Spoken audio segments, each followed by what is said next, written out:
MPP ఎన్నికకి అలాగే vice MPP దానికి కూడా ఈరోజు ఎలక్షన్ జరగడం జరిగింది.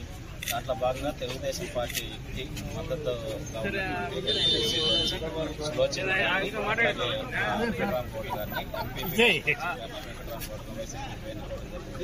గతంలో కూడా కోరం లేక 2 సార్లు ఎన్నిక వాయిదా పట్టడంతో ఈసారి ఎలక్షన్ కమిషన్ నోటిఫికేషన్ లో కోరం లేకపోయినా కూడా ఎన్నిక కండక్ట్ చేయాలని చెప్పారు. దాని ప్రకారం ఎలక్షన్ జరిగి సజావుగా జరిగి అన్ని విధాలుగా ఈ ఎన్నిక అనేది ఈ ఎలక్షన్ వైసీపీ కొన్ని కుట్రలు కూడా పని చెప్పేసి జనాలు అది ఎట్లా ఇవన్నీ మేము పట్టించుకోం. చంద్రబాబు నాయుడు గారితో ట్రావెల్ చేయడానికి అందరూ కుప్పం నియోజకవర్గంలో అందరూ కూడా గత ఎన్నికల్లో కూడా స్థానిక సంస్థల్లో ఉన్న చాలా మంది ప్రజాప్రతినిధులు అంటే అంతకుముందు వాళ్ళు 20-25 సంవత్సరాల ప్రజలకు తెలుగుదేశం పార్టీతో చంద్రబాబు నాయుడు గారితో కలిసి పనిచేసిన వాళ్ళే చిన్న ఇదైన వాళ్ళు కూడా మళ్ళీ సార్ తోటి చంద్రబాబు నాయుడు గారి నాయకత్వంలో ఆయన చేసేటువంటి అభివృద్ధిలో అండగా ఉండాలని చెప్పేసి మళ్ళీ వచ్చి మాతో ప్రయాణిస్తారు. టీడీపీకి అనుకూలంగా ఉన్న ఎంపీటీ భయభ్రాంతులు పూర్తి చేసినట్లు తెలిసింది. అవును, చిన్న ఇబ్బందులు పూర్తి చేశారు. అయినా కూడా వాటన్నిటి కూడా మా నాయకులందరూ రామకుప్పం మండల నాయకులు అందరూ సమర్థవంతంగా ఆర్గనైజ్ చేసేసి దీన్ని